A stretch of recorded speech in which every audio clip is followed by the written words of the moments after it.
700 sari, 3 piece, লুঙ্গি গরিব মেহনতি মানুষদের দেওয়া হবে। এরকম একটি তথ্য সোশ্যাল মিডিয়ায় ব্যাপক তোলপাড় হচ্ছে। প্রধানমন্ত্রীর পক্ষ থেকে 700 শাড়ি, 3 পিস, রুমাল, লুঙ্গি এগুলো সাধারণ জনগণকে বা যারা খেটে খাওয়া মানুষ তাদের উদ্দেশ্যে দেওয়া হবে 215 জন এমপিকে, এরকম একটি তথ্য আমরা দেখতে পাচ্ছি। তো আমাদের কথা হচ্ছে যে যত পিছিয়ে আসুক এগুলো যাতে বুঝে শুনে ভালো যারা পাওয়ার যোগ্য এই লুঙ্গি, 3 পিস, রুমালগুলো পাওয়ার যোগ্য তাদেরকেই যাতে দেওয়া হয়, আমরা এটাই আপনাদের কাছে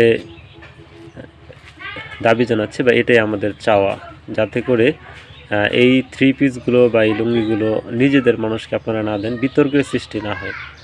একদম যারা এগুলো পাওয়ার যোগ্য তাদেরকেই দিবেন।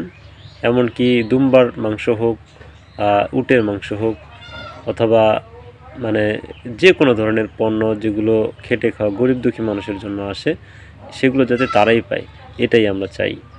তো ভিডিওটি শেয়ার করবেন, সবাইকে দেখার সুযোগ করে দিবেন। ধন্যবাদ। আসসালামু আলাইকুম।